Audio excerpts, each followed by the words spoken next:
Shalom, shalom, bonsoir, bonjour et bon dimanche à toute la grande famille chrétienne. Je suis la servante de Dieu, précieuse Diane.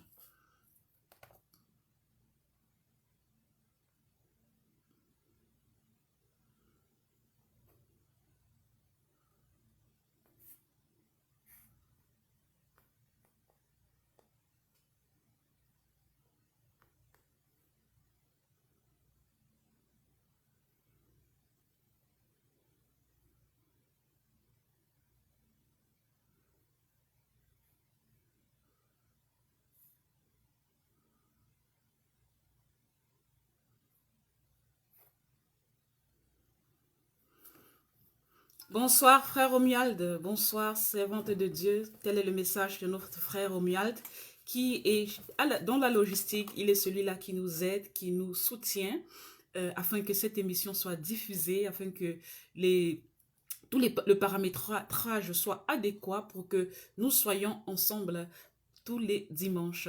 Tous les dimanches, le titre de l'émission, c'est Chrétien, chrétienne, venez, on en parle avec la servante de Dieu, pasteur Christian, ou alors avec le serviteur de Dieu, désolé, avec la servante de Dieu précieuse Diane, ou alors le serviteur de Dieu, pasteur Christian.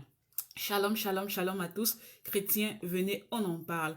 Nous partageons des thèmes différents. L'émission est interactive. C'est une émission au cours de laquelle vous créez des questions, vous posez vos problèmes et tous ensemble, nous travaillons, nous interagissons avec ces questions pour apporter des réponses à la lumière de la parole de Dieu. N'oubliez pas, ceci c'est un rappel, les horaires, c'est au Congo, au Cameroun, au Niger, au Gabon. Pour cette période d'air d'hiver, c'est 20 h le rendez-vous habituel. En Angleterre, en Côte d'Ivoire, au Togo, c'est 19 h. En Suisse, en France ou alors en Allemagne, c'est 20 h. Le Brésil, c'est 16 h. Et enfin, les États-Unis, spécialement l'État de Washington DC, l'émission est à 14 h. Frères et sœurs, je vous invite à abonnez-vous. Abonnez-vous tous à la page pour recevoir des notifications. La page, c'est International Christian Church. C'est une page Facebook. Abonnez-vous aussi sur les chaînes YouTube. Le ministère International Christian Church a 2 chaînes YouTube, pardon. Les chaînes YouTube sont disponibles et ont plusieurs variétés. La chaîne Pasteur Christian et la chaîne Docteur Précieuse Diane. Vous pouvez aussi nous contacter pour vos questions à travers la plateforme WhatsApp. Le numéro de téléphone, c'est celui habituel, plus 243 899 818 498. Vous pouvez nous envoyer des messages directement sur Messenger, peu importe le modèle, le moteur ou alors par Instagram. Nous sommes là et puis nous apporterons toujours une solution à vos problèmes ou à vos questions. Il y a un frère, le frère Autorité Steven, qui dit Shalom. Et je vois sur la photo de profil du frère Autorité Steven, il a un gros masque vert. Je ne sais pas qui est derrière ce compte. Frère Autorité Steven au masque vert. Bonsoir à vous, alors disons bonjour. Tout dépend de l'endroit où vous vous trouvez. Bienvenue dans cette émission. Nous avons la servante, la sœur Emma, qui dit bonsoir famille en Christ. Bonsoir à vous, sœur Emma. Nous avons aussi à l'habitude notre sœur en Christ, la sœur Evelyne Laure. Shalom, elle dit shalom à toute la famille chrétienne. Bonsoir ma sœur Evelyne, c'est toujours un plaisir d'être avec vous au cours de cette émission. Frères et sœurs, partagez le direct pour que nous puissions commencer à temps avec tous ceux-là qui ont des difficultés de naviguer à travers la plateforme Facebook.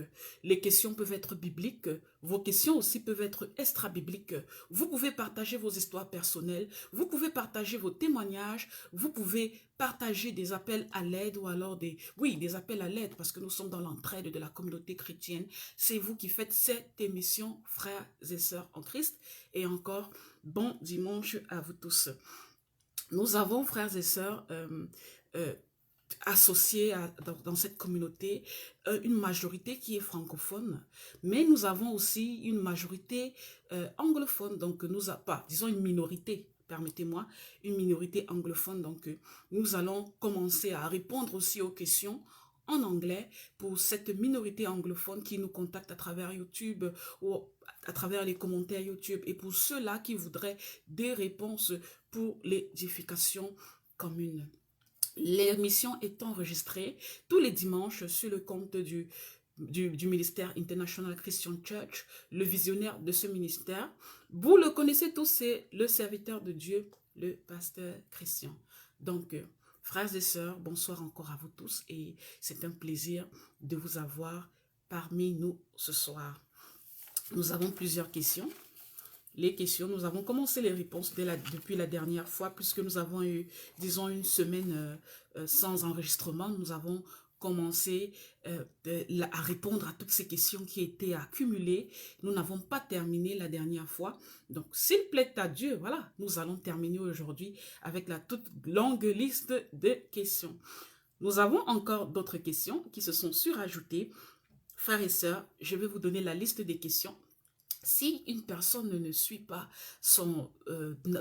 sa question, ça voudrait tout simplement dire que peut-être nous n'avons pas encore enregistré la question, peu importe le moteur que la personne a utilisé pour transmettre ou alors pour partager sa question, nous allons arriver à ça. Et si vous constatez qu'après 2 ou alors 3 séances, vous n'avez toujours pas reçu une édification à la lumière de la parole de Dieu par rapport à votre question, frères et sœurs, vous pouvez juste reposer votre question.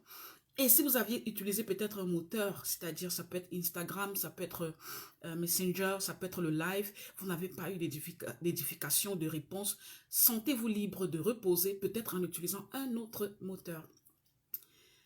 Frères et sœurs en Christ, vous avez aussi, nous avons aussi la plupart du temps Facebook qui selon ses algorithmes ne fait pas afficher tous les commentaires. Nous n'avons toujours pas trouvé la réponse à ça. Ce pourquoi il y a des personnes qui pendant le live font des commentaires et nous avons la fiche. Et d'autres personnes font des commentaires mais nous ne voyons pas ces commentaires apparaître sur le petit écran. Ne vous sentez pas frustrés du tout, frères et sœurs. Ne vous sentez pas frustré. Si vous avez votre question qui n'a pas reçu de réponse, ou alors si vous avez fait un commentaire et nous n'avons pas pu voir votre commentaire, sentez-vous libre de refaire encore un autre commentaire, juste pour donner la possibilité à l'algorithme de Facebook de rediffuser alors votre question. Donc, vous allez me donner 5 à 4 minutes, disons 3 à 4 minutes pour encourager et pour saluer ceux-là qui sont dans la minorité de la communauté anglophone afin qu'ils puissent se sentir libres d'être avec nous. Brother and sister, we loving you and here you do have an ability to share with us, to come here and be with us, to share the word of God. You do have Facebook or YouTube or whatever the way you want to use to put in your question. We are here for you, so feel free. It could be biblical or not. We're going to give you an answer according to the light of the Holy Spirit. So please, please, please, I do know that you are not that much. Is it a little group of people using this church ministry with all the tools available, but we will never ever forget about you. Every time you want to be here, every time you want to share with us, you do have the comment section right here. Feel free to ask your question. Feel free to share your testimony. We are here with you. Feel free to post your comment using YouTube. We will always come back to you with something from the Word of God. We love you so much, and we are here together to stick in the same pattern. Donc, nous allons commencer, frères et sœurs, cette émission. Nous allons nous lâcher et aujourd'hui, les questions que nous avons le frère Zéphi qui a posé une question à travers YouTube, le frère Roger, sa question à travers Messenger, le frère Josué, une question à travers WhatsApp, la sœur Essenam à travers WhatsApp aussi, la sœur Mimi à travers aussi WhatsApp. Nous avons le frère Brandt durant le live passé, le frère Nathan encore, qui nous a posé une question durant le live passé, la sœur Grace pendant le live passé aussi, ainsi que la sœur Sandy Détrophique, Et nous allons terminer avec la sœur Sephora et la sœur Chouya Geneviève qui ont posé des questions à travers les plateformes YouTube. Donc, nous allons, il est déjà presque 11 minutes passées du début officiel. Nous allons donc commencer avec cette édification, cette exhortation commune. Nous avons le commentaire du frère Jobert Nangola qui dit « Shalom à vous, servante de Dieu ». Shalom frère Jobert, c'est un plaisir de vous lire mon frère Jobert. Vous êtes régulier avec nous, shalom à vous mon frère Jobert. Donc, concernant le frère Zéphi, le frère Zéphi nous dit sur YouTube, il pose une question, je pense que la question m'est adressée directement. Le frère Jobert demande, servante de Dieu, est-ce que vous pouvez faire la délivrance à quelqu'un à distance? Je répète la question du frère Jobert. Le frère Jobert dit, servante de Dieu, est-ce que vous pouvez faire la délivrance de quelqu'un à distance? La réponse, la première réponse, c'est non. Je m'explique. Non parce que ce n'est pas la servante de Dieu qui fait la délivrance. Non parce que ce n'est pas le pasteur Christian qui fait la délivrance. C'est Jésus-Christ qui délivre. Ça, c'est la première réponse. Non, je ne fais pas de délivrance. C'est le Seigneur Jésus qui délivre. Je n'ai pas le pouvoir de délivrer. C'est le Seigneur Jésus qui a le pouvoir de délivrer. C'est lui que le Saint-Esprit a oint dans le livre de Luc lorsqu'il dit « L'Esprit de Dieu est sur moi. Il m'a oint pour venir délivrer les captifs et rendre libres les opprimés. » Frère Jobert, je ne délivre personne. Je n'ai même pas ce pouvoir.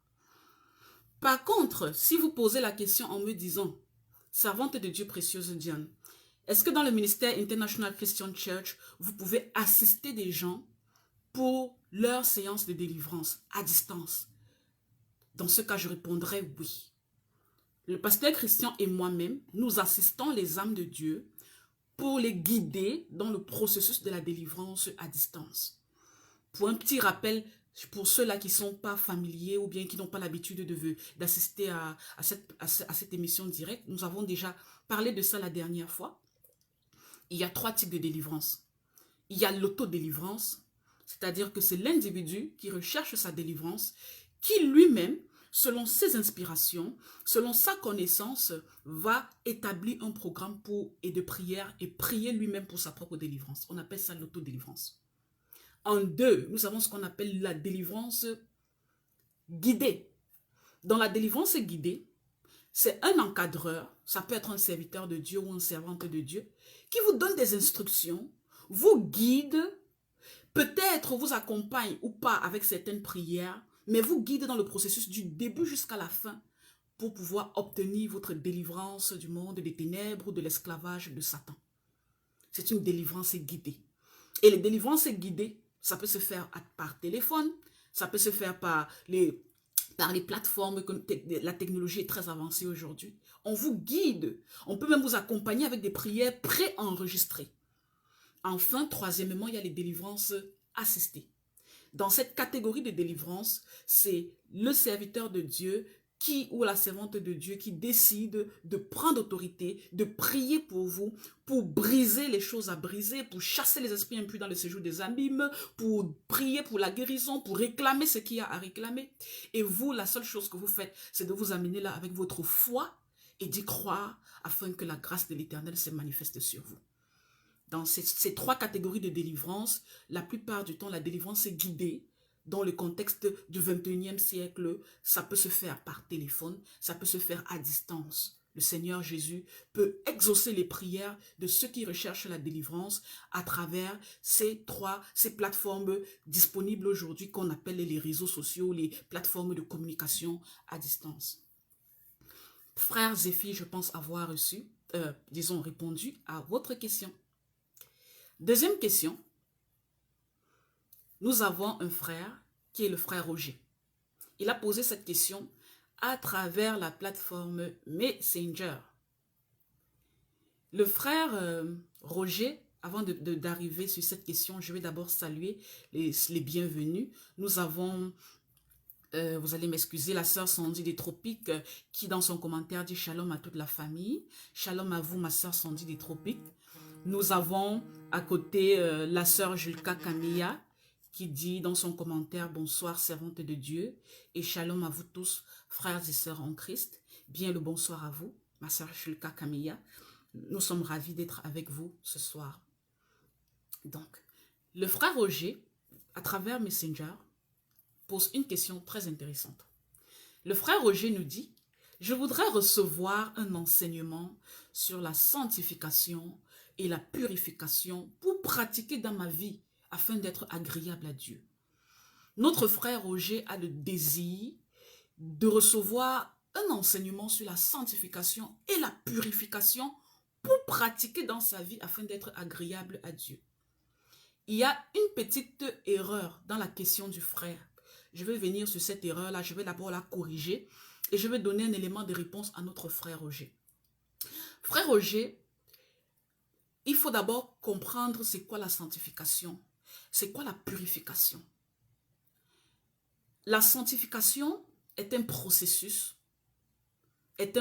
spirituel au cours duquel le Seigneur Jésus, à travers les œuvres qu'il a accomplies à la croix, peut nous sanctifier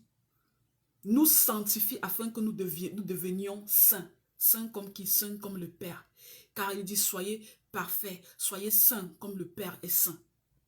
Donc c'est un processus spirituel et non spirituel au cours duquel le Seigneur Jésus nous sanctifie à travers l'œuvre qu'il a accomplie à la croix. De la même façon, la purification, c'est un processus spirituel à travers lequel Jésus-Christ vous purifie des œuvres mauvaises que vous avez accomplies, que vous êtes en train d'accomplir. Or, il faudrait que je fasse une petite parenthèse. La sanctification, il y a des comportements, des attitudes pour pouvoir rester sur le chemin de la sanctification. Ce sont des comportements et des attitudes qui dépendent de notre humanité afin que la sanctification spirituelle abonde en nous. Par contre, la purification, il n'existe plus de purification rituelle. Puisque vous avez dit dans votre question, vous voulez recevoir un enseignement sur la sanctification et la purification pour pratiquer. Vous ne pouvez pas pratiquer des œuvres de purification. Les œuvres de purification qui avaient été données à l'époque dans la dispensation de la loi étaient des œuvres de purification qui étaient attachées à l'exercice du sacerdoce au temple à l'époque, lorsqu'il y avait encore le tabernacle et tous les autres rituels attachés au tabernacle étaient attachés à ces rituels de purification. C'est pour ça que les Juifs, dans la loi juive, devaient dès le bas âge apprendre par cœur les rituels de purification, dépendant des circonstances qu'ils traversaient, pour chercher leur purification, afin d'être présentables devant Dieu. Et les rituels de purification que ces Israélites faisaient à l'époque, ils le faisaient parce que le Messie n'était pas encore arrivé. Il n'était pas encore dans la dispensation de la grâce. Ils avaient encore le temple de Jérusalem ou alors le tabernacle avant que le temple ne soit construit. Et ils avaient encore les sacerdoces qui étaient entre guillemets des purificateurs choisis par Dieu par le lien de la naissance parce que c'était les Lévitiques de par la naissance dans la tribu de Lévite. Ça faisait de toi un sacrificateur. Pour certaines familles de Lévites, parce que toutes les familles de Lévites n'étaient pas des sacrificateurs. Certains avaient d'autres fonctions assignées au temple. Donc la purification rituelle, par exemple, lorsqu'un sacrificateur devait entrer faire le service dans le temple, il devait faire des ablutions des mains, des pieds, pour se purifier, afin d'aller toucher au sacré. Ces choses-là n'existent plus. Il n'y a plus de sacerdoce aujourd'hui israélite. Il n'y a plus de temple de Jérusalem. Lorsque vous aviez par exemple attrapé une maladie sexuellement transmissible, vous deviez aller hors du camp israélite, vous laver avec de l'eau en signe de purification, laver vos vêtements et aller offrir un sacrifice d'expiation de péché au sacrificateur afin de compléter le protocole de purification qui à cette époque-là était purement rituel. Et cela s'accompagnait de sacrifices d'animaux. Chaque fois que quelqu'un devait faire un sacrifice, un rituel de purification, il devait apporter un animal au temple, dépendant du péché qu'il avait commis, pour égorger cet animal afin que le sang vienne couvrir le péché qu'il avait commis. Mais ça, c'était en attendant que le temps de Dieu soit arrivé et accompli pour que le Messie, Jésus-Christ, entre en action.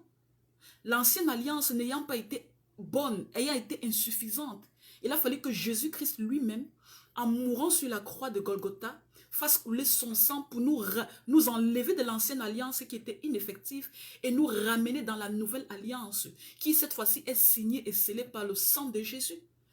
Et différemment des animaux, le sang de Jésus ne couvre pas le péché. Le sang de Jésus efface définitivement le péché. Donc dans votre question, frère Roger, si vous me demandez une pratique pour vous purifier aujourd'hui, je vous dirais non, il n'existe aucune pratique pour vous purifier. Parce que Jésus nous dit dans sa parole que pour ceux-là qui confessent leurs péchés, il est juste et fidèle pour leur pardonner ces péchés-là et pour les purifier de toute iniquité. Nous sommes quittés de la purification rituelle à la purification spirituelle par Jésus-Christ dans un processus invisible à l'œil nu, mais visible dans la dimension spirituelle.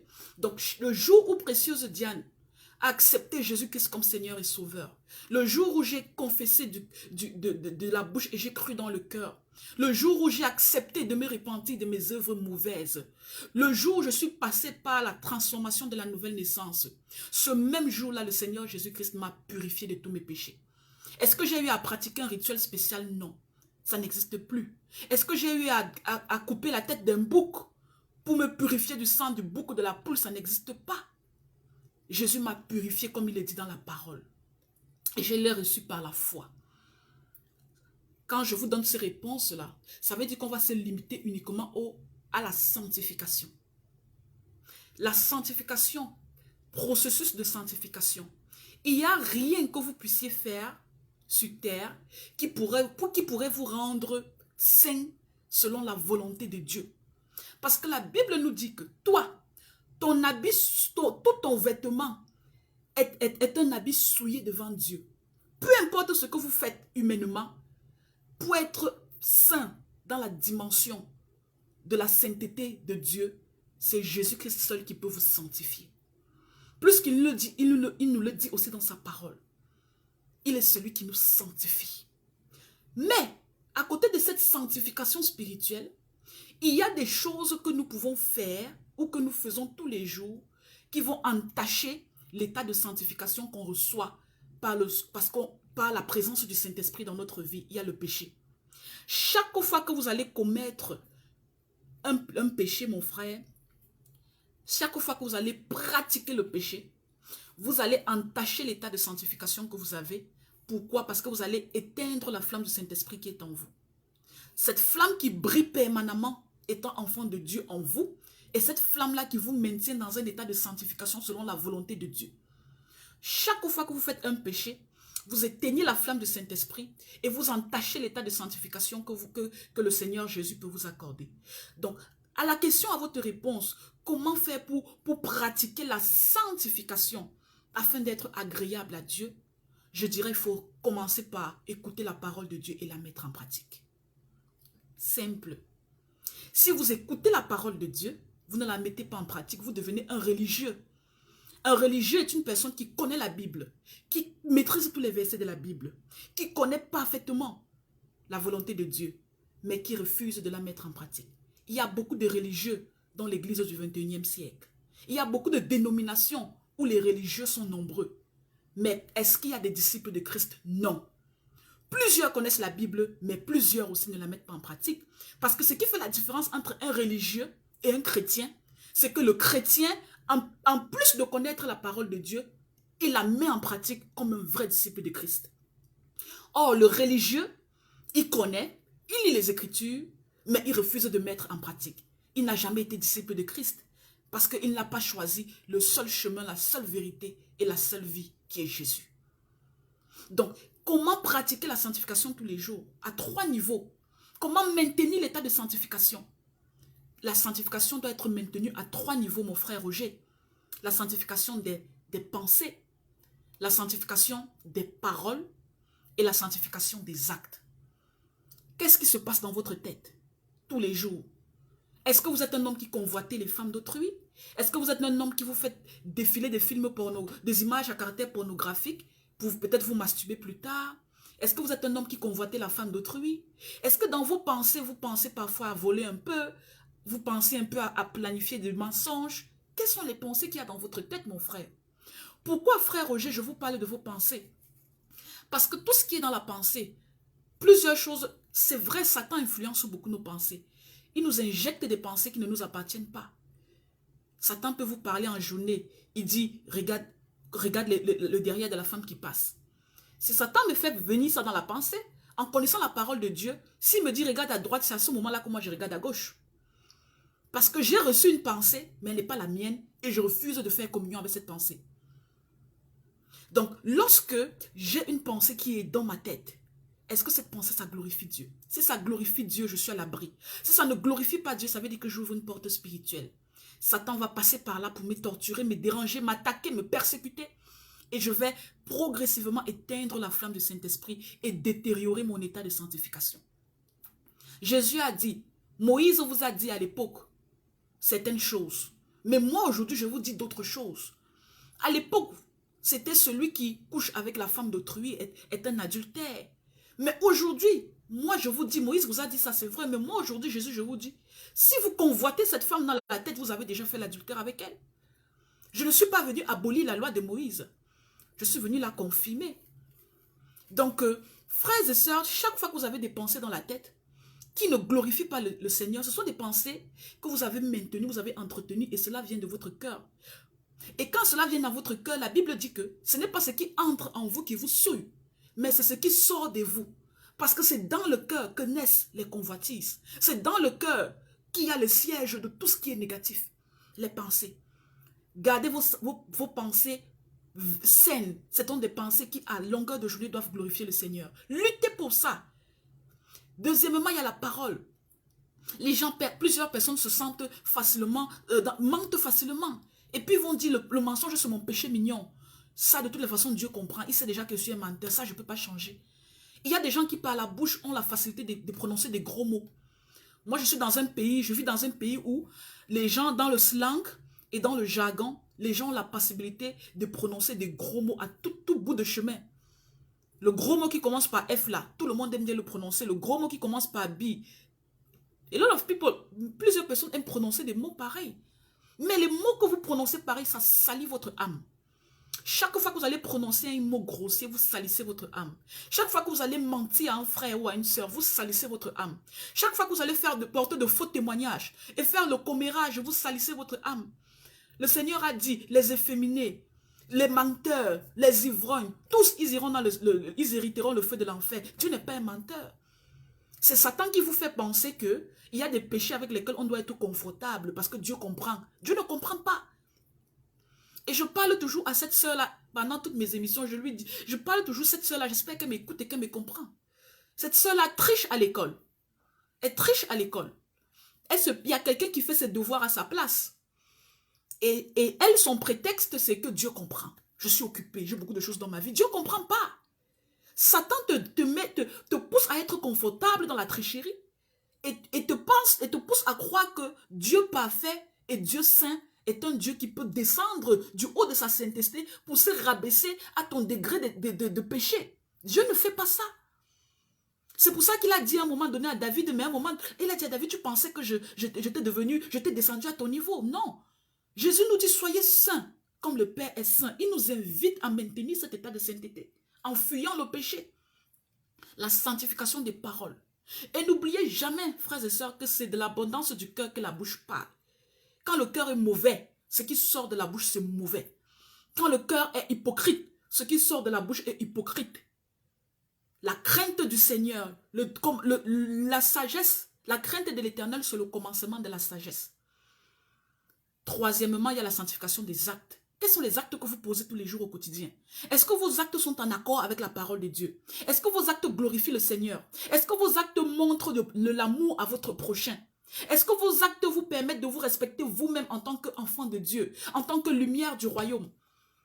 On ne peut pas être serviteur de Dieu ou servante de Dieu. On va peut-être à l'église exhorter tout le temps, on va dans la rue évangéliser et on rentre le soir, on se masturbe sans avoir la conscience qui nous interpelle. Parce que ce qu'on dit aux gens, ce qu'on exhorte aux gens, ce que les pasteurs prêchent aux gens, Certaines personnes, on ne comment. La première âme à sauver, c'est votre âme. Vous êtes la première personne à qui vous devez prêcher. Vous êtes la première personne à évangéliser. Vous êtes la première personne à interpeller. À quoi vous sert-il de gagner le monde si vous perdez votre âme? Et malheureusement, beaucoup de serviteurs de Dieu, des servantes de Dieu sont des panneaux indicateurs dans les églises. Parce qu'ils pensent que les dons que Dieu leur a donnés, c'est ça qui les sauve. Non, avec les dons, beaucoup de personnes iront dans le séjour de mort. Parce que certains serviteurs de Dieu refusent de faire leur propre travail de sanctification. Ils pensent que parce qu'ils prêchent, parce qu'ils sont inspirés, c'est suffisant. C'est pas ça ce qui plaît au Seigneur. Ce qui plaît au Seigneur, c'est que chacun soit un temple saint. Et qui habite votre temple, c'est le Saint-Esprit. Le Saint-Esprit ne reste pas dans la poubelle. Je réponds à tous ces gens-là qui cherchent le baptême du Saint-Esprit, qui sont allés dans toutes les églises se faire imposer les mains par tous les serviteurs de Dieu pour recevoir le baptême du Saint-Esprit avec activation de dons et qui n'ont jamais eu. Faites l'introspection de votre état spirituel et de votre cœur. Si vous êtes encore sale, si votre temple du Saint-Esprit votre temple est sale, le Saint-Esprit ne viendra pas là-bas habiter permanemment. Il ne viendra pas là-bas être dans la communion de la plénitude avec vous. Vous devez faire votre travail de nettoyage pour que le Saint-Esprit se trouve là-dedans en communion avec vous. La lumière et les ténèbres n'ont jamais fait route ensemble. Tant que vous ne vous rapprochez pas de la lumière et vous ne permettrez pas à la sainteté divine de communier avec vous. Donc, frère Roger, le travail de la sanctification, c'est un travail quotidien. Vous devez le faire. Moi, j'ai ma responsabilité dans ma persévérance. Parce que la Bible dit clairement que la persévérance est la sanctification sans laquelle nul ne verra le Seigneur. Si vous ne maintenez pas cette sanctification-là jusqu'à la fin, jusqu'à ce que Dieu appelle votre nom, vous allez être surpris. Vous devez persévérer dans cette sanctification-là. Ça peut être difficile aujourd'hui, mais tant que vous persévérez, vous arriverez à bon port. Parce que la fin d'une chose vaut mieux que son commencement. Beaucoup de personnes ont bien commencé. Beaucoup de personnes ont commencé avec une vitesse de croisière quand ils ont donné leur vie à Jésus. Mais peu sont arrivés. J'espère que j'ai répondu à votre question, mon frère. Purification n'existe pas. En tant qu'enfant de Dieu, scellé par le sceau du Saint-Esprit, vous avez eu la purification spirituelle. Maintenant, la sanctification. Qu'est-ce qui vous maintient dans la sanctification tous les jours? C'est d'abord vos propres choix. Quand vous vous réveillez le matin, les choix que vous faites à longueur de journée. Sortez du péché, fuyez le péché pour être en communion parfaite avec l'Éternel. C'est ça la sanctification. Et afin d'être agréable à Dieu. Je pense avoir répondu à votre question. Mon frère Roger. Nous avons la sœur Lucie qui a fait un commentaire. Shalom, servante de Dieu, je suis en retard.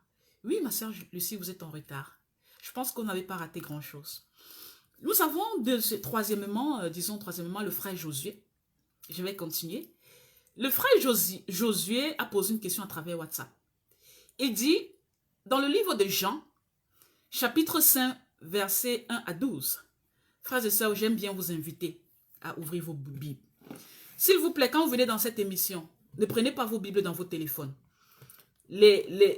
Beaucoup d'applications ont commencé déjà à modifier les versets bibliques, à supprimer les versets bibliques qui ne les arrangent pas dans les applications.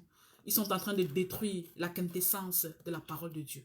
Nous qui avons nos Bibles cahiers ou alors Bibles livres, ils ne viendront jamais dans nos maisons modifier ça. Ceux-là qui ont déjà eu la possibilité d'acheter ces Bibles qui ont été à l'époque imprimées avec beaucoup d'honnêteté, prenez vos Bibles livres. Ceux qui n'ont pas encore acheté, achetez 2, 3, 4, vous gardez à la maison. Parce que d'ici 1 année ou 2 années, même les nouvelles impressions de Bible seront modifiées. Faites attention, c'est très important. Nous arrivons déjà à l'apostasie de l'Église. Jésus revient bientôt. Beaucoup de choses sont en train d'aller hors contrôle. Prenez vos Bibles, achetez les Bibles pour l'instant où les impressions n'ont pas encore été touchées. Gardez déjà à la maison pour vos fils, vos petits-fils, vos arrière-petits-fils. Parce que d'ici quelques années, il n'y aura plus de contrôle sur la vraie parole de Dieu. Chacun va survivre avec ce qu'il aura gardé à la maison et ce qu'il aura acheté. Et la meilleure version traduite du Nouveau Testament, du grec en français, c'est le Louis II. La meilleure version traduite de l'hébreu et de l'araméen en français, c'est le Louis II.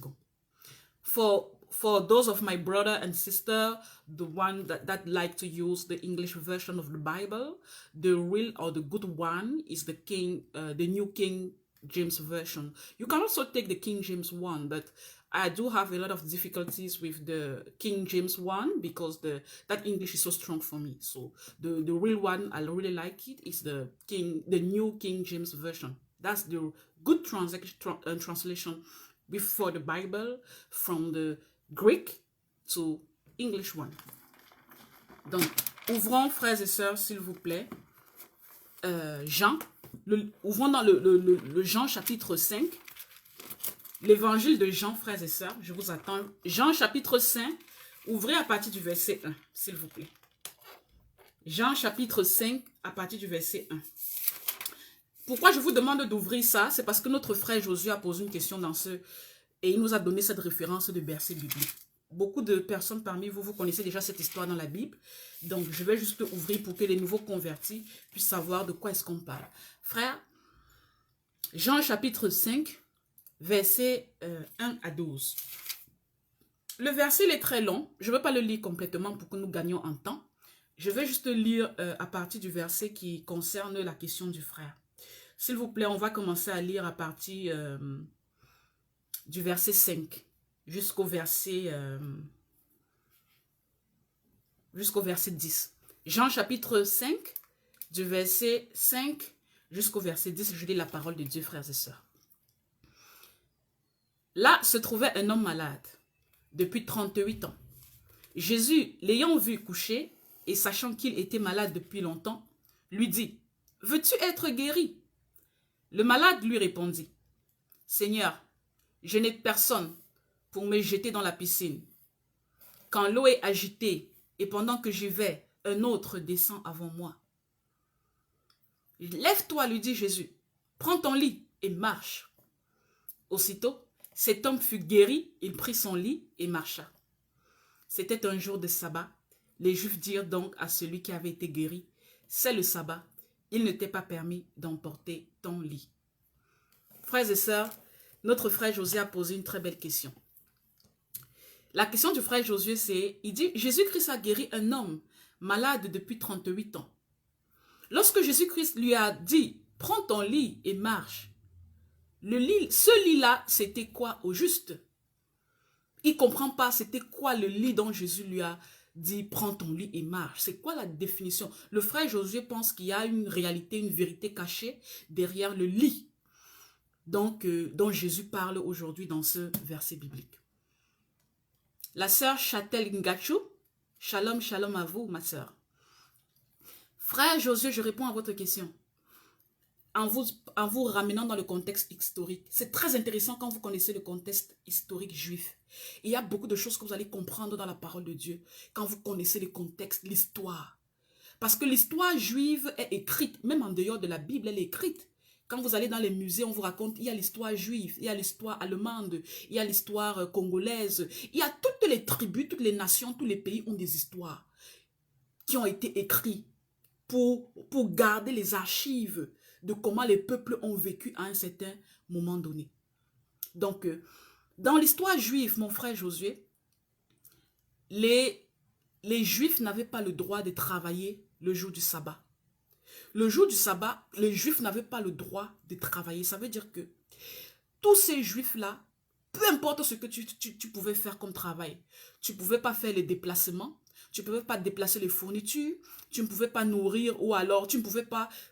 tu devais rester concentré dans la lecture de la Torah et dans l'adoration du Seigneur. Les sabbats correspondent au samedi qui est le dernier jour de la semaine selon le calendrier juif. Et quand vous voyez un homme pareil qui était couché à une piscine et qui était malade depuis longtemps, vous devez comprendre que Dieu avait accordé une grâce aux Juifs. Il y avait un endroit, c'est-à-dire qu'il y avait une piscine. La piscine était une piscine où ils s'étaient rendus compte, les Juifs s'étaient rendus compte que à un certain moment, pour donner de temps, il y avait un ange du Seigneur qui descendait.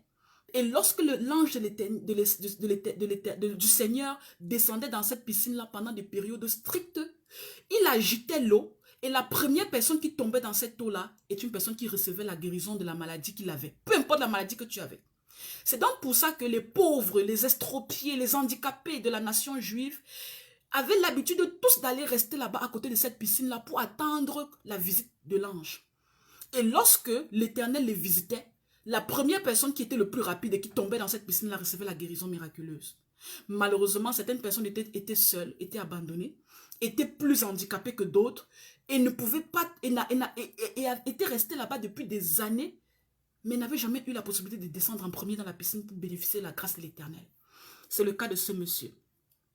Donc, ce monsieur a rencontré le Jésus-Christ, le Messie, qui est le guérisseur par excellence, le médecin par excellence. Et Jésus, il réussit à se confier à l'Éternel. Il lui dit, moi, je n'arrive pas à descendre le premier. Chaque fois que je veux toujours aller, quand l'eau s'agite, quelqu'un tombe avant moi. Jésus lui dit, prends ton lit et marche. Lève-toi, prends ton lit et va-t'en. Ça veut dire que Jésus lui annonce que tu as déjà été guéri où je te parle. Tu n'as plus besoin de rester ici, d'habiter ici à côté de cette piscine-là pour espérer trouver un miracle là-bas dans cette piscine. Prends ton lit et rentre à la maison. Ce lit, c'est quoi, frère Josué? Le lit, c'est là où, c'est ce lit de fortune que ces gens pauvres, ces gens handicapés, ces gens malades avaient fabriqué pour dormir là-bas auprès de cette piscine-là. Donc, il devrait avoir des centaines et des centaines de personnes qui étaient présentes là pour attendre la visite de l'ange. Et pour rester là-bas, il fallait vivre. Peut-être il fallait avoir un petit lit pour reposer la tête dans la nuit. Il fallait avoir peut-être des petits trucs pour manger. C'était des gens qui mendiaient pour recevoir le pain quotidien. Donc, ce monsieur avait un lit. Comme vous entendez, lit là cet instrument qu'on utilise pour se coucher. Mais Jésus lui a dit, prends ton lit et va. Et va-t'en. Donc, Jésus lui a annoncé sa guérison. Tu n'as plus besoin de rester ici. Et les Sadducéens et les pharisiens se sont fâchés. Parce que le monsieur n'avait pas le droit de transporter le bien personnel pendant les sabbats. Donc lui, il a obéi à l'ordre du roi. Il a pris son lit et il voulait rentrer à la maison. Et les juifs légalistes lui disent, non, non, non, non, c'est le sabbat, tu ne bouges pas. Je veux signaler quelque chose pour ceux qui ne comprennent pas comment est-ce que les juifs fonctionnent. Dans le pays où je suis, c'est supposé être un pays moderne, vous le savez tous. Mais est-ce que vous allez vous rendre compte que dans la communauté des juifs, les juifs qui sont en réclusion, qui sont renfermés sur eux-mêmes, ils ont des structures, des immeubles où ils travaillent, où ce n'est que les juifs qui travaillent dans ces immeubles-là. La façon avec laquelle même les immeubles ont été construits, l'ascenseur ne fonctionne pas le samedi, qui est considéré comme le jour du sabbat. Donc, même en Israël, pour ceux qui ont déjà visité Israël dans le tourisme, quand on vous parle de comment la communauté légaliste juive continue de vivre en Israël, les ascenseurs sont bloqués dans les buildings les samedis. Donc, si même vous êtes têtu, vous voulez aller travailler le samedi qui est le jour du Shabbat, les ascenseurs ne fonctionnent pas. Ils ont mis des systèmes pour que le sabbat soit respecté jusqu'à aujourd'hui. Vous allez même vous rendre compte, les femmes impures, les femmes qui saignent, qui ont leur menstruation, dans le pays où je suis, il y a des maisons qu'on appelle des maisons de retraite. Jusqu'à aujourd'hui, ces maisons-là, quand une femme a ses menstruations, elle se retire de la société dans laquelle elle vit, elle se retire de son lieu de travail et elle va rester en réclusion dans ces habitations qui ont été prévues pour les femmes impures. Et c'est après avoir fini son cycle menstruel qu'elle revient. Les Juifs ont refusé Jésus comme le Messie. Ils ont toujours dit jusqu'à aujourd'hui, eux, ils attendent leur Messie. Et en attendant leur Messie, qu'est-ce qu'ils font? Ils continuent de suivre les lois de Moïse. Ils continuent de suivre les lois de Moïse et de continuer avec les rituels qui étaient à l'époque liés au sacerdoce. Quand Jésus est déjà venu nous affranchir de tout ça. Quand Jésus est déjà venu enlever le joug de cet esclavage-là. Ils ont décidé de rester dans la dispensation de la loi. Nous, les chrétiens, les suiveurs de Jésus, les imitateurs de Jésus, nous, on a accepté de continuer dans la dispensation de la grâce. Donc, mon frère, c'était le lit, c'était là où il dormait pendant toutes ces années où il était là-bas en attente d'une visitation, d'une guérison miraculeuse. Il devait porter son lit et rentrer chez lui, c'est-à-dire qu'il n'avait plus de nécessité d'être dans cet endroit-là parce que Jésus lui annonçait, je t'ai guéri complètement. Le pasteur Christian dit, ok, je vais lire le commentaire. La sœur Julka Camilla a fait un commentaire, elle dit, j'ai une question s'il vous plaît, servante de Dieu. Depuis que je vous ai entendu parler du péché contre l'Esprit Saint, j'ai très peur et n'arrête pas de me demander comment faire pour savoir si j'ai péché contre l'Esprit Saint dans mon ignorance par la pensée ou par le passé. Comment le savoir? Et le pasteur Christian répond à la question de la sœur Julka Camilla. Le pasteur Christian dit ceci. Julka Camilla, ça c'est la réponse du pasteur. La Bible dit dans Jean 16, chapitre 8, « Et quand il sera venu, il convaincra le monde en ce qui concerne le péché, la justice et le jugement. Si le Saint-Esprit continue de t'aider à craindre Dieu, cela prouve que dans votre passé, vous n'avez pas blasphémé contre lui. Je répète la question du pasteur Christian qui va édifier tous les autres qui nous suivent. La sœur Julka a peur, peut-être qu'elle se dit dans le passé, elle a dû blasphémer contre le Saint-Esprit, elle n'est pas très sûre et elle veut savoir comment faire pour le savoir. Et le pasteur Christian répond à notre sœur en lui disant, ma sœur Julka Camilla, dans le livre de Jean, chapitre 16, verset 8, la parole de Dieu nous dit, « Et quand il sera venu, il convaincra le monde en ce qui concerne le péché, la justice et le jugement. » Donc, si le Saint-Esprit continue de vous aider à craindre Dieu, cela prouve que dans votre passé, vous n'avez pas blasphémé contre lui. Thank you so much. Merci, merci infiniment, pasteur Christian. Ma sœur Camilla, le pasteur Christian vous a complètement répondu. Et la sœur Camilla dit au pasteur Christian, merci pasteur Christian. Ouf, j'ai eu tellement peur. Je vais répéter cette exclamation de la sœur. Je suppose que c'est comme c'est dans cet état qu'elle est. Donc, pasteur Christian, la sœur Julka dit, merci pasteur Christian. Ouf, j'ai eu tellement peur. Donc, la sœur Lucie aussi dit merci pasteur Christian, ça l'a aidé. La sœur Lucie aussi est contente. Et elle profite aussi pour dire merci au pasteur Christian. La sœur Julienne Ahodou nous dit shalom, shalom, la sœur précieuse. Shalom, ma sœur Julienne, bonsoir à vous. Ok, le frère Nathan dit I too, I have the same fear. So my brother, you can breathe right now because the man of God said that it's okay as long as the Holy Spirit is working with you. That means that you never get anything wrong with him. So you too, you can breathe right now. Everything is fine and it's okay. So merci à tous et merci infiniment au pasteur Christian pour avoir rattrapé la question de la sœur et pour avoir mis la lumière à toute la communauté. La sœur Essenam nous a posé une question. J'ai terminé avec le frère Josué. Elle dit, un chrétien peut-il pratiquer le yoga? C'est une question simple, rapide, claire et courte. La sœur Essenam, je répète, elle dit, un chrétien peut-il pratiquer le yoga? Frères et sœurs, vous tous, vous connaissez le yoga. Pour ceux qui ne connaissent pas le yoga, je vais expliquer terre à terre pour vous ramener là-dedans avant de répondre à la question de notre sœur Essenam.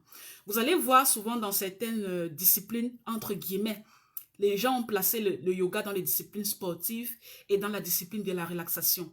Vous allez donc voir certaines personnes qui décident d'aller s'enregistrer dans des séances de yoga. Ils font ce qu'on appelle la méditation. Ils vont s'asseoir, ils vont se mettre à genoux. Non, ils vont s'asseoir, pardon, ils vont s'asseoir, ils ne vont pas se mettre à genoux. Ils vont s'asseoir, ils vont croiser les pieds, les deux pieds, les jambes, pardon. Ils vont croiser les jambes en position lotus et ils vont rester dans un état de concentration, de méditation, de réflexion. Et ils peuvent rester dans cette position de méditation avec les jambes croisées en position de lotus. Ils peuvent rester dans cette position pendant des heures et des heures entières. C'est ce qu'on appelle le yoga. Et après avoir fini ces séances, ils vont vous dire dans les témoignages, chaque fois que je fais le yoga, je me sens bien. Je me sens relâché. Je me sens déchargé. Je sens les énergies renouvelées. Ça, ce sont les témoignages qu'on entend souvent. Notre sœur veut savoir, peut-être elle est intéressée, peut-être quelqu'un le lui a proposé. Elle veut savoir est-ce qu'un chrétien peut pratiquer le yoga. La sœur Lucie nous dit dans les commentaires, non, un chrétien ne peut pas pratiquer le yoga.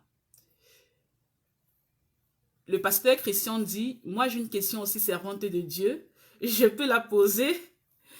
D'accord, pasteur Christian, bien sûr, vous pouvez poser votre question, pasteur Christian.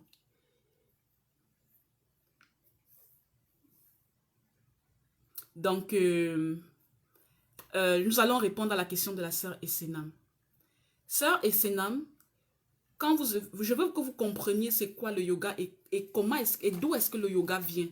Comment est-ce que ça a évolué avec les années? Vous allez vous rendre compte que le yoga, ce qu'on dit souvent, le yoga, c'est une pratique physique, mentale, spirituelle qui est originaire de l'ancienne Inde et qui a pour but de contrôler l'esprit. C'est tout. Donc, c'est une pratique spirituelle, mentale et physique qui est originaire de l'Inde même, de l'époque de l'ancienne Inde et qui a pour but de contrôler l'esprit. Et plusieurs religions pratiquent le yoga, surtout les religions païennes. Dans l'hindouisme, le yoga est au centre de la religion. Dans le bouddhisme, le yoga est au centre de la religion. Vous allez aussi vous rendre compte que des dieux indiens sont représentés dans la position de méditation du lotus, dans la position de yoga. Dans les villes indiennes, vous allez voir cette statue de Shiva qui est assise en position de lotus en plein centre-ville, qui est une position de méditation, qui est un message. Donc, ma sœur, jusqu'aujourd'hui, les gens ont pris des pratiques religieuses, spirituelles indiennes, métaphysiques indiennes, ils ont progressivement inséré dans les sociétés modernes. Certains ont camouflé et en prenant le yoga comme sport. On va vous faire des publicités, on va vous inviter à venir pratiquer le yoga, on va vous présenter le yoga comme un sport. D'autres personnes vont associer le yoga dans leur centre de relaxation comme discipline et vont vous inviter à y participer. Peu importe comment est-ce qu'on vous présente le yoga, quel est le but de la méditation, quel est le but de cette discipline? C'est de vous apprendre le contrôle de l'esprit. Et le contrôle de l'esprit, ça entre dans les sciences métaphysiques. Ça entre dans les sciences de voyage astral. Ça entre dans les sciences du contrôle de soi. Ce sont des sciences occultistes pures. Le jour où vous allez faire le yoga, vous allez commencer à être initié et vous ne saurez pas. Et pour ceux qui sont déjà allés faire le yoga, ce n'est pas que le yoga qu'on fait. Il n'y a pas que le yoga. On ne va pas vous dire, voilà, on va vous apprendre à contrôler votre esprit, à vous déplacer et à rester présent dans cette position de lotus 2 heures de temps. Pendant ce temps, votre corps peut sortir, vous contrôler. Il n'y a pas que ça. On va changer votre régime alimentaire. On va vous dire, si vous voulez devenir un disciple et dans cette discipline-là, il y a des choses que vous devez manger et des choses que vous ne devez plus manger. Il y a même des choses normales que vous ne devez plus faire pour rester initié et pour évoluer dans les différents niveaux d'initiation des sciences de yoga. Ça n'a rien à voir avec Jésus. Ça n'a rien à voir avec les choses normales du monde.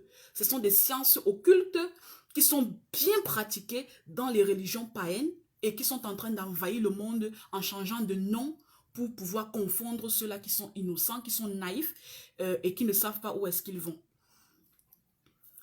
Le frère Yannick Sommet dit merci pour tous ces éclaircissements de la parole de Dieu, surtout sur la sanctification. J'ai été comblé.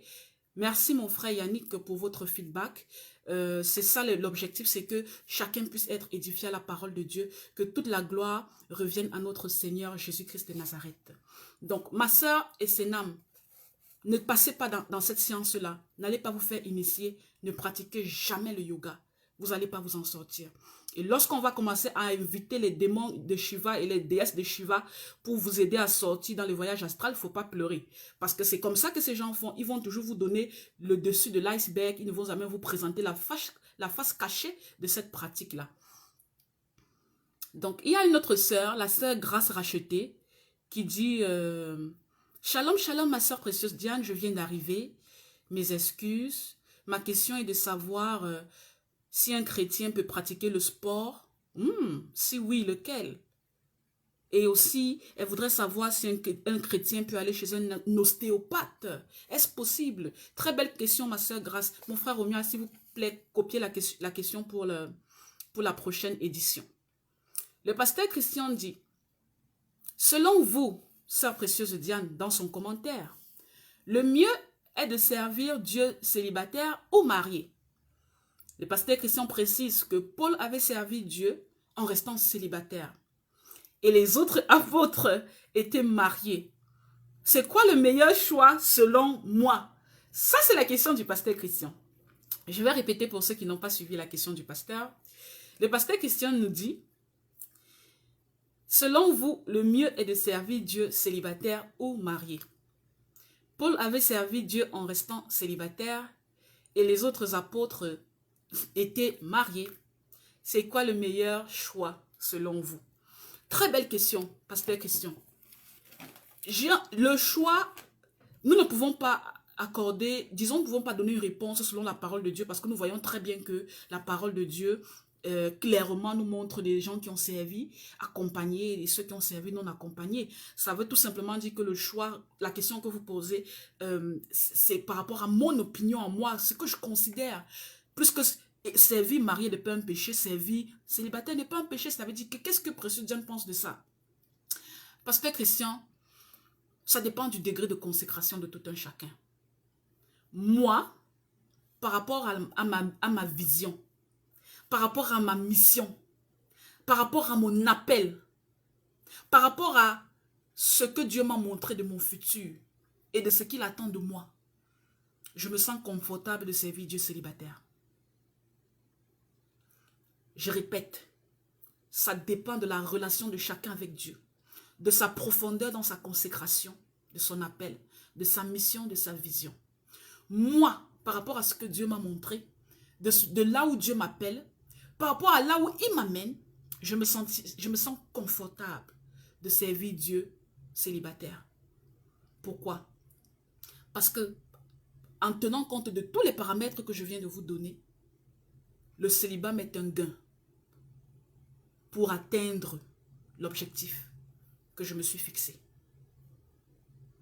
La Bible a précisé quelque chose pour ceux qui n'ont pas ce verset biblique en tête. L'apôtre Paul dit, ceux qui ne peuvent pas supporter les passions, au lieu de brûler, il faut vous marier.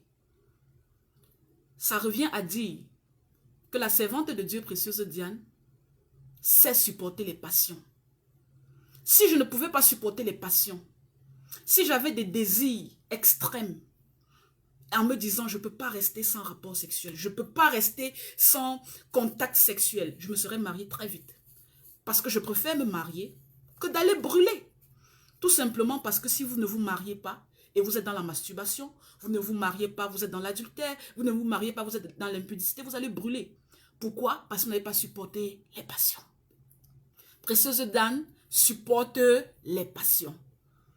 Pour vous, frères et sœurs, qui ne supportez pas les passions, il faut vous marier, pardon. Il faut vous marier pour ne pas aller brûler. L'apôtre Paul a fait un choix. Dans l'histoire juive, les historiens, Joseph Flavius, il nous explique que Timothée n'était pas marié. Timothée a décidé de suivre la voie de Paul. Mais ça ne veut pas dire que tous les enfants spirituels de Paul ont décidé de rester célibataires. Paul avait toute la mission qu'il avait. Il a fait 3 voyages missionnaires. Il est allé partout dans toute l'Asie mineure, dans toute l'Europe. Il n'aurait pas eu le temps de s'occuper d'une femme. Paul n'aurait pas eu le temps de s'occuper d'élever des enfants. Il a décidé d'aller en célibataire, il a décidé d'aller seul. La Bible nous prouve que Pierre était accompagné de sa femme et de son épouse après le départ de Jésus. Parce que le jour où Paul s'est plaint et était en train de faire des représailles à l'église de Corinthe par rapport à ce que l'église de Corinthe disait de lui et de Barnabas, Paul leur a rappelé, voilà Pierre là-bas avec sa femme. Il a prononcé ça de sa bouche. Ça veut dire qu'à un moment donné, dans le ministère de Pierre, sa femme a dû le rejoindre. Puisqu'on savait qu'il était marié, Jésus avait guéri sa belle-mère. Donc, pasteur Christian, pour la réponse à votre question, me concernant, selon mon opinion, cette personne, chacun connaît son degré de consécration. Il y a des gens qui ne sont pas très consacrés, qui ne sont pas très engagés dans l'œuvre de Christ et qui ont plusieurs objectifs humains qui ne sont pas des péchés. Pour ceux-là qui ont atteint une autre dimension, ça dépend d'eux. Moi, je pense que ça devient plus une perte de temps. Le mariage devient plus une distraction pour moi que autre chose. Par contre, lorsque vous rencontrez un homme qui a la même vision spirituelle, qui a les mêmes objectifs spirituels, qui a le même niveau spirituel, qui a le même degré d'onction et le même degré d'appel, c'est facile qu'en étant marié, personne ne soit la distraction de l'autre et vous allez rapidement ensemble sur le même chemin. Mais la plupart du temps, si vous retrouvez ceux qui sont inférieurs, ils deviennent des pierres d'achoppement. Pasteur Christian, je pense avoir répondu à votre question. La sœur Sandy des Tropiques dit dans son commentaire, et il s'agit aussi de la volonté de Dieu. Pour Paul, Dieu le voulait ainsi. Je ne suis pas d'accord avec vous. Et voilà le pasteur Christian est parmi nous. Dieu n'est jamais venu décider, ma sœur Sandy des Tropiques, sur les choix de mariage des uns et des autres. Il faut faire attention. Parce que les gens qui aiment justifier leur état vont toujours accrocher Dieu dans leurs histoires personnelles. Si aujourd'hui une personne dit je peux supporter les passions et je ne veux pas me marier, si ce n'est pas un péché, ce n'est pas un péché. Dieu n'a rien à voir à faire ça. Et celui qui dit je veux me marier, je veux trouver femme, ce n'est pas Dieu qui cherche ta femme, ce n'est pas Dieu qui te place avec quelqu'un, c'est toi qui fais ton choix selon les correspondances et les concordances. Et si tu fais le mauvais choix, tu te rendras très tôt compte que tu avais fait le mauvais choix. Si tu fais le bon choix, tu te rendras aussi très tôt compte que tu avais fait le bon choix. Arrêtez de penser que Dieu fait des choses. Dieu est venu intercéder dans l'humanité. Dieu a donné le libre arbitre aux êtres humains. Il n'a jamais venu dire, c'est moi qui dicte ta vie. Je te dis quand tu te maries, je te dis le métier que tu aimes, je te dis le nombre d'enfants que tu dois avoir. Je te dis, arrêtez de penser que Dieu est comme ça. Dieu n'est pas comme ça. Donc, la sœur, le pasteur Christian dit merci. Je pense qu'il a eu la réponse. Non. Je pense que le pasteur Christian a eu la réponse. La sœur Lucie dit, j'ai toujours pensé que cela concernait les hommes. Parce que si une femme brûle, comment elle va faire pour se marier si aucun homme ne s'intéresse à elle? Très belle question. Si vous brûlez, ma sœur Lucie, de passion, et qu'aucun homme ne vient vous faire les avances, et qu'aucun homme ne vienne vous demander à être la femme de sa vie, ça veut dire que vous devez accepter, porter votre croix et suivre Jésus avec votre croix. Les gens ont toujours pensé qu'on doit avoir tout sur terre, que toutes nos prières sont répondues sur terre. Il y a les femmes qui ont le mariage, il y a d'autres qui n'ont pas les enfants. Il y a les autres qui sur terre auront le mariage, d'autres n'auront pas les enfants. D'autres iront loin dans les études, d'autres auront l'argent, d'autres n'auront pas l'argent. Dieu a donné à chacun certaines bénédictions et a retranché à chacun certaines. Donc si aujourd'hui vous êtes une sœur qui brûlait de passion, mais vous n'avez pas eu la grâce de trouver un homme avec qui vous allez vous mettre en couple, vous allez porter votre croix, ça veut dire quoi? Seigneur, je voulais, j'étais disposé, mais je n'ai pas eu, je n'ai pas trouvé. Allons, avançons. C'est-à-dire, je porte ma croix, je suis Jésus. C'est ça que la Bible dit.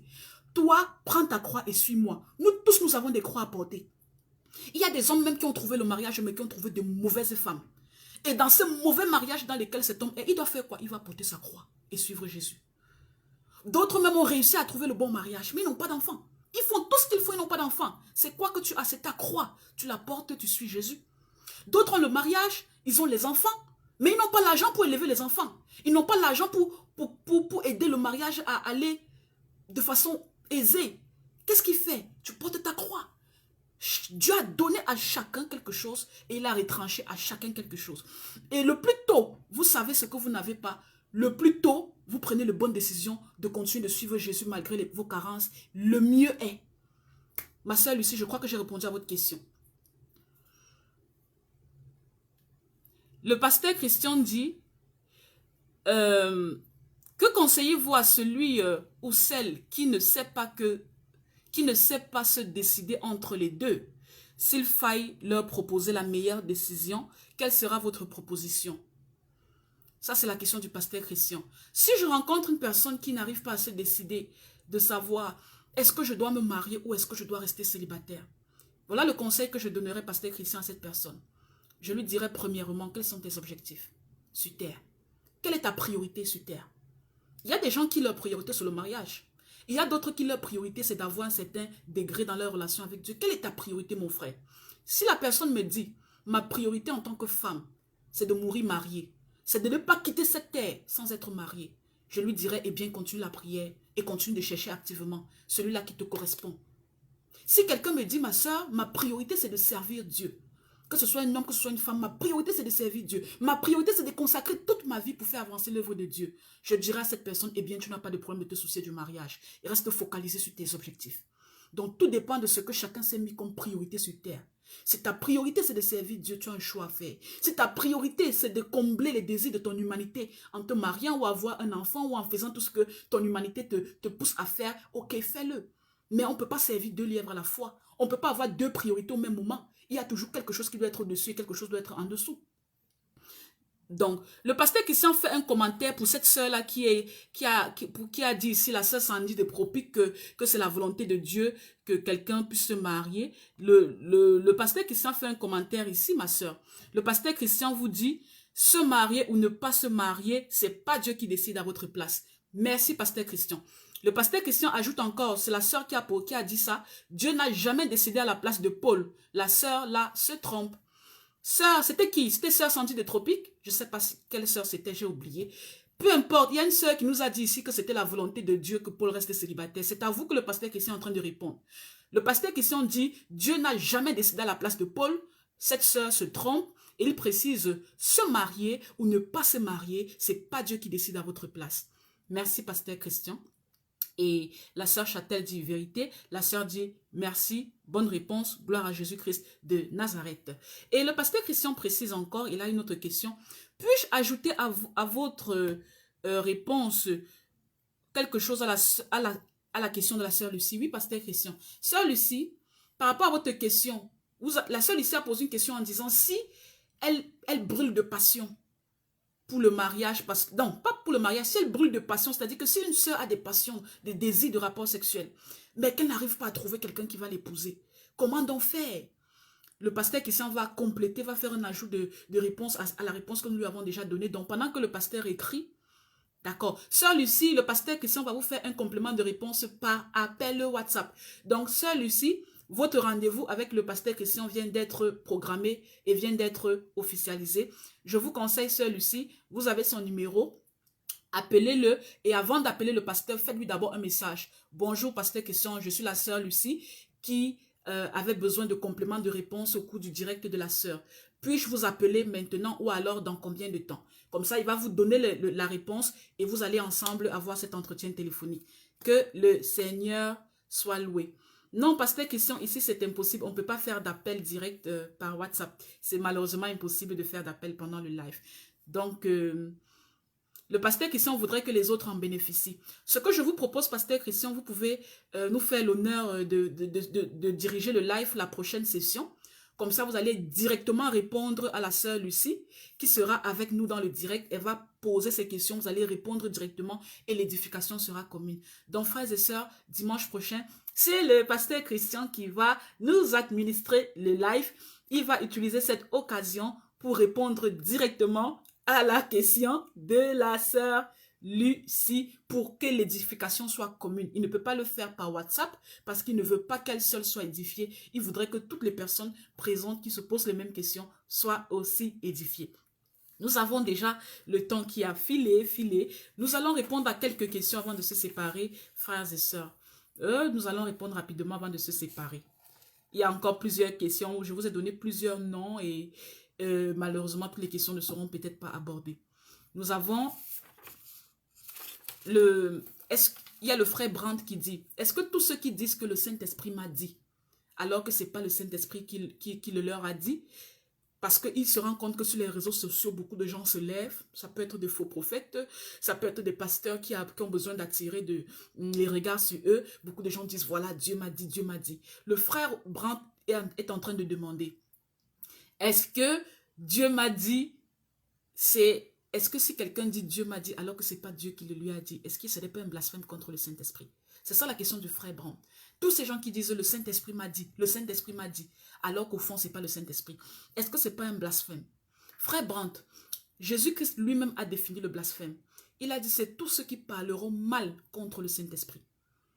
Est-ce que dans cette définition du blasphème, est-ce que ça veut dire que mentir sous le nom du Saint-Esprit ne veut pas dire parler forcément mal? Ça ne veut pas dire parler mal contre le Saint-Esprit. Ce n'est pas la dimension du blasphème. Je vous donne un autre exemple.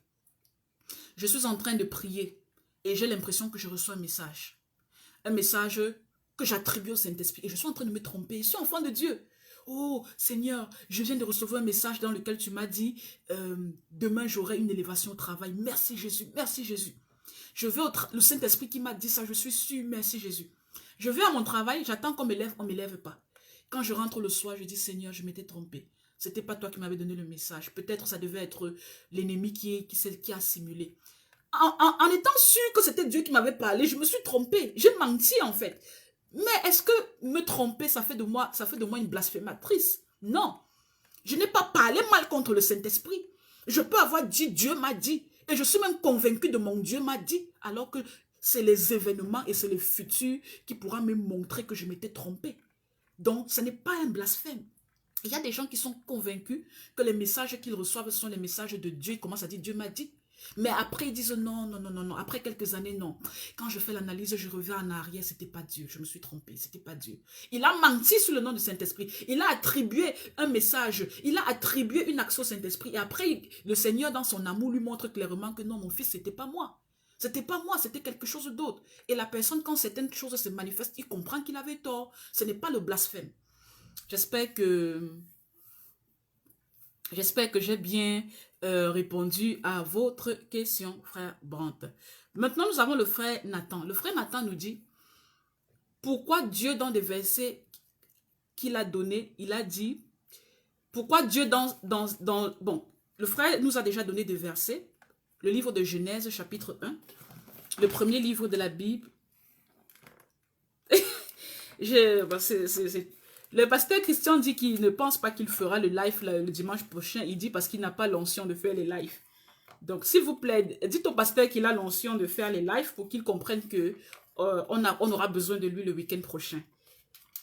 Si vous pouvez faire vos messages et je vais les lire pour le pasteur, il dit qu'il n'a pas l'onction pour faire les lives. Donc, dites-lui qu'il a l'onction.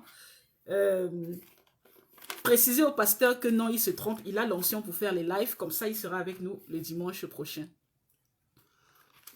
Il dit, la servante de Dieu est ouin pour les lives. Elle est ouin plus que moi pour faire les lives. S'il vous plaît, dites au pasteur Christian qu'il se trompe. Écrivez en commentaire et dites-lui qu'il se trompe. Il peut bien faire ce live-là dimanche prochain.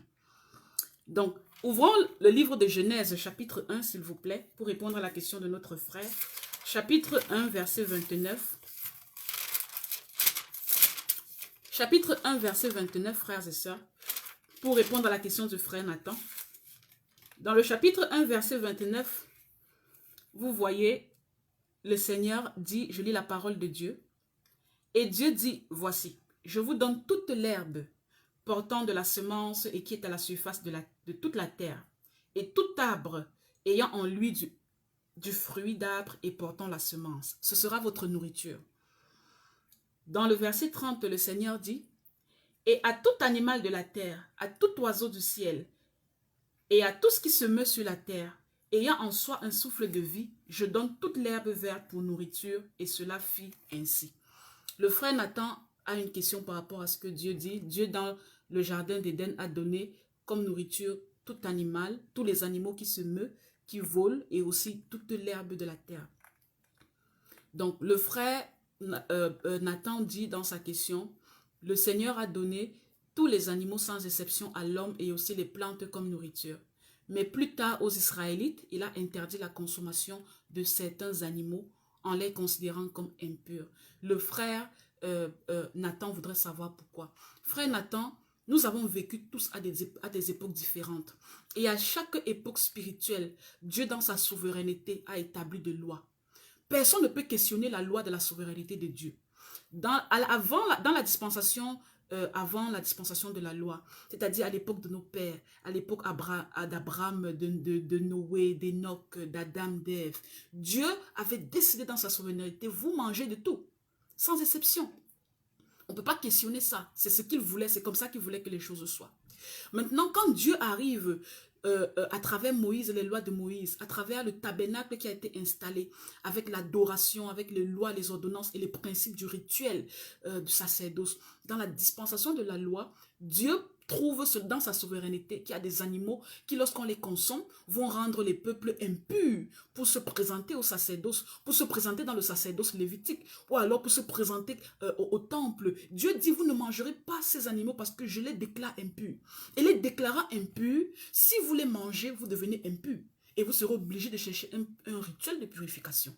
Donc, dans cette dispensation de la loi, le Seigneur dit, j'ai les choses sacrées, j'ai mon tabernacle, avec la construction de mon tabernacle qui a le parvis, qui a le lieu saint, qui a le lieu très saint. J'ai dans le lieu très saint l'arche de l'alliance qui contient des choses sacrées. Je veux que mes sacrificateurs soient purs. Je veux que le peuple qui se présente et m'honore des lèvres soit pur. Dans ce cas, je classe une catégorie d'animaux que je déclare impurs et vous ne les touchez pas. Ça, c'est ce que Dieu a voulu. C'était une dispensation de la loi. Et puis, quand on arrive à l'époque de Jésus, Dieu change encore. Il nous dit, bon, pour vous maintenant qui est dans la dispensation de la grâce, nouvelle époque, voilà ce que j'ai décidé dans ma souveraineté. Vous mangerez de tout ce qui se vend au marché, sans exception. Donc, nous étant des obéisseurs et des observateurs de la loi, on va avec les ordonnances et les recommandations de Dieu sans questionner Dieu. On va avec les ordonnances, les recommandations de Dieu dans l'obéissance parce que nous sommes des obéisseurs de la loi. Lui qui est le législateur de la loi, le faiseur de loi, on ne peut pas questionner pourquoi il a décidé les choses ainsi, mais c'est comme ça que les choses ont toujours été. Et aujourd'hui, dans la dispensation dans laquelle nous sommes, nous mangeons de tout et nous prions. Qui intercède pour nous? C'est Jésus, qui nous purifie spirituellement de ces animaux qui aujourd'hui ne sont plus déclarés impurs. C'est Jésus. Et on est dans une nouvelle, on est dans une nouvelle dispensation. C'est la même, je vais vous donner une illustration pour que vous compreniez qu'on ne peut pas questionner Dieu.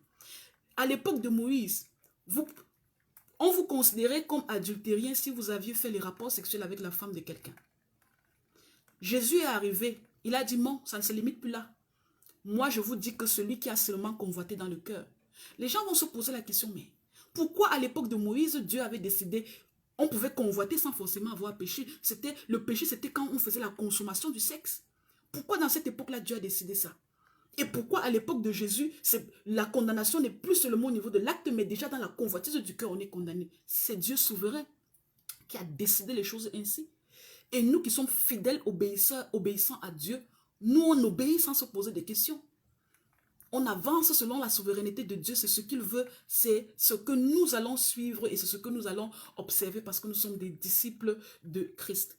Mon frère, j'espère que j'ai répondu à votre question. Donc, dans chaque dispensation, dans l'époque de la dispensation de la loi, il y a des choses qui ont été décidées. Dans la grâce, il y a des choses qui sont décidées. Avant même la loi, il y avait d'autres choses qui étaient décidées. Beaucoup de choses varient, beaucoup de choses changent. J'espère que j'ai répondu à votre question. La sœur Grâce Rachetée a posé une question. Il faudrait que je clôture l'émission. Elle dit, quand on change de nom, est-ce qu'on le fait dans l'état civil? Ça dépend du pays dans lequel vous vivez. Il y a des gens qui ont décidé de changer de nom pour entrer dans le nom de leur appel ou le nom de leur bénédiction ou le nom de leur mission. Mais à cause des procédures difficiles dans le système administratif de leur pays, ils ont pris beaucoup d'années ou alors ils n'ont même jamais pu changer au niveau légal. Mais le niveau légal ne compte pas vraiment. Parce que si vous avez changé votre nom dans le cœur, dans l'esprit, dans l'appellation et dans la communauté dans laquelle vous vivez, tout ce qui est de l'autre côté, ça reste un papier. Moi, je m'appelle Précieuse Diane. Quand les gens m'appellent Diane, je dis non, ce n'est pas mon nom. Je m'appelle Précieuse Diane, je répète. Est-ce que dans mon acte civil, j'ai déjà atteint la dernière procédure pour changer et enlever Précieuse? Non. Est-ce que ça veut dire que je ne suis pas précieuse? Bien sûr que je suis précieuse, c'est comme ça que Dieu m'a appelée. À l'époque d'Abraham, quand son nom a été changé, il n'y avait pas d'archives administratives.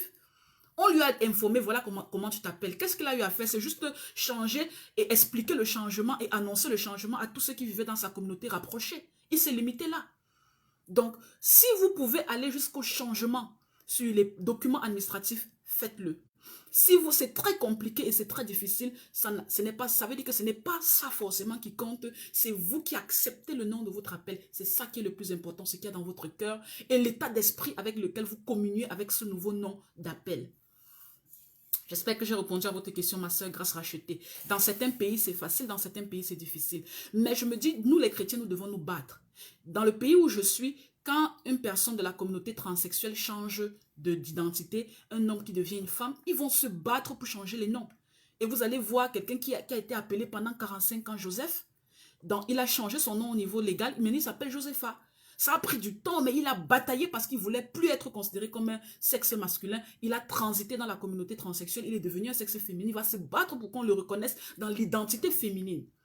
Donc, si les gens peuvent changer leur nom pour obéir, peuvent se donner des efforts pour changer leur nom et obéir à, pas obéir et satisfaire le péché dans lequel ils vivent. À plus forte raison, un chrétien qui peut se battre pour changer son nom légal pour refléter le nom que Dieu lui a donné, si possibilité y est.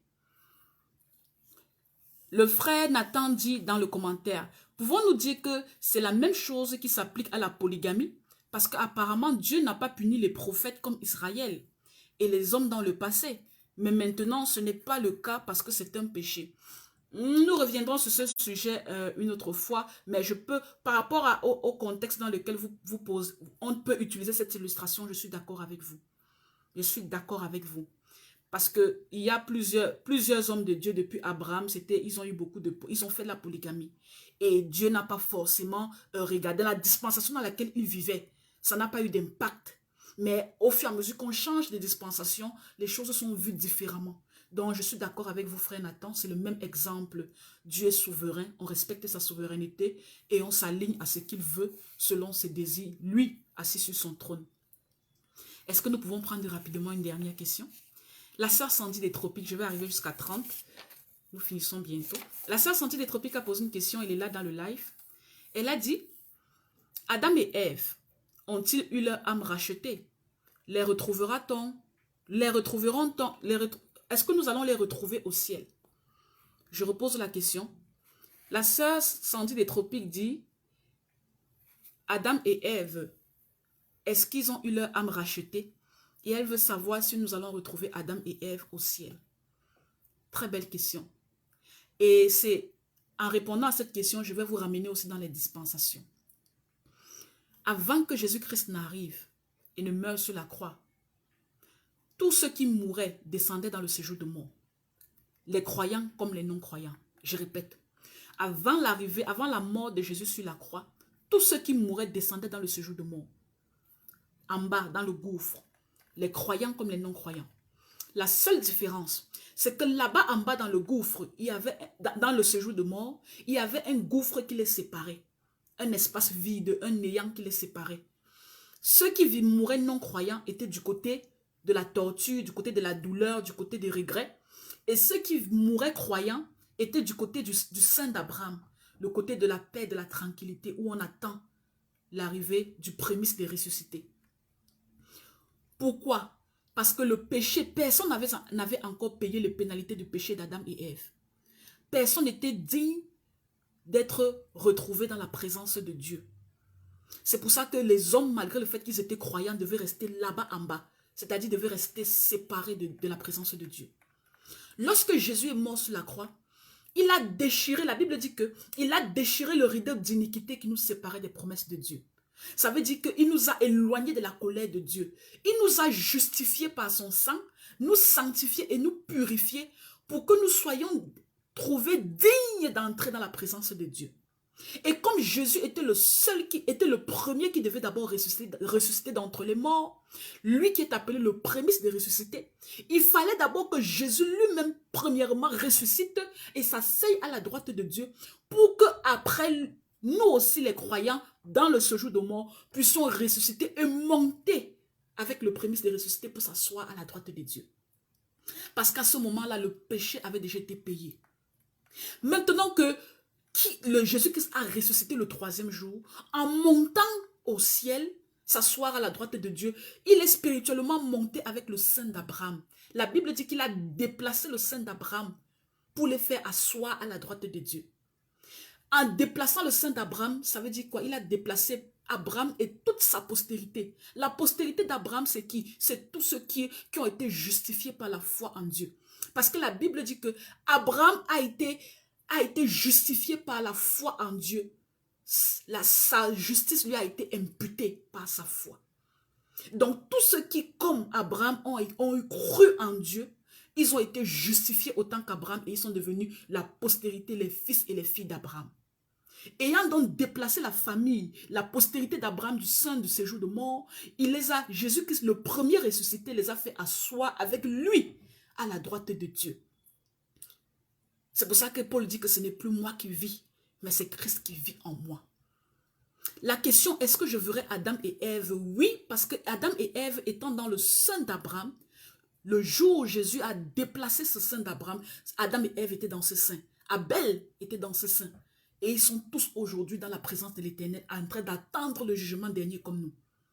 Donc, non, en train d'attendre le jugement dernier. Ça veut dire que tous ceux qui meurent sans Christ aujourd'hui continuent de descendre dans le séjour de mort.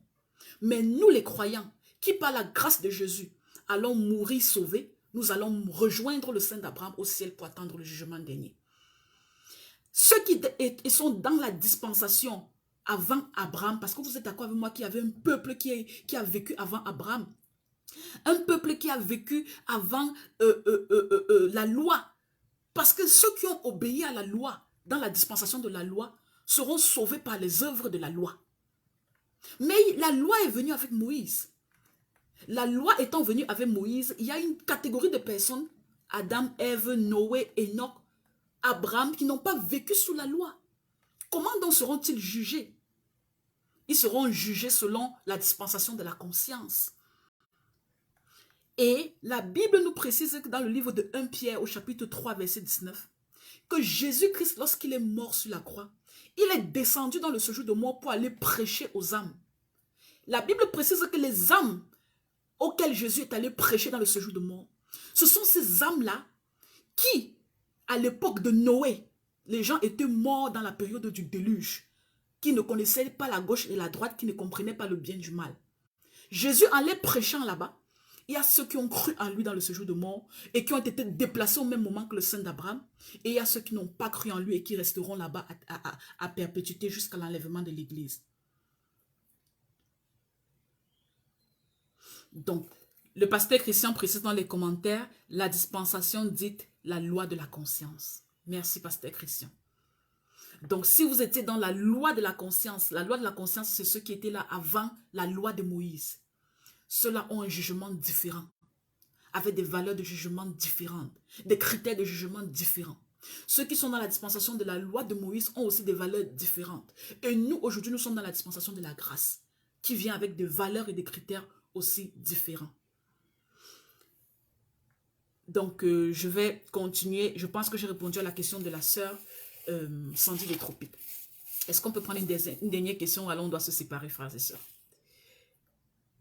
Je prends une dernière question et puis on se sépare. La sœur Chouya Geneviève et la sœur Mimi auront leurs questions au prochain live. Vous allez m'excuser, on n'a plus beaucoup de temps. Je vais libérer ceux qui doivent dormir. Je vais rappeler à la sœur Mimi et à la sœur Chouya Geneviève. Vous êtes les deux premières à avoir les réponses à vos questions le dimanche prochain.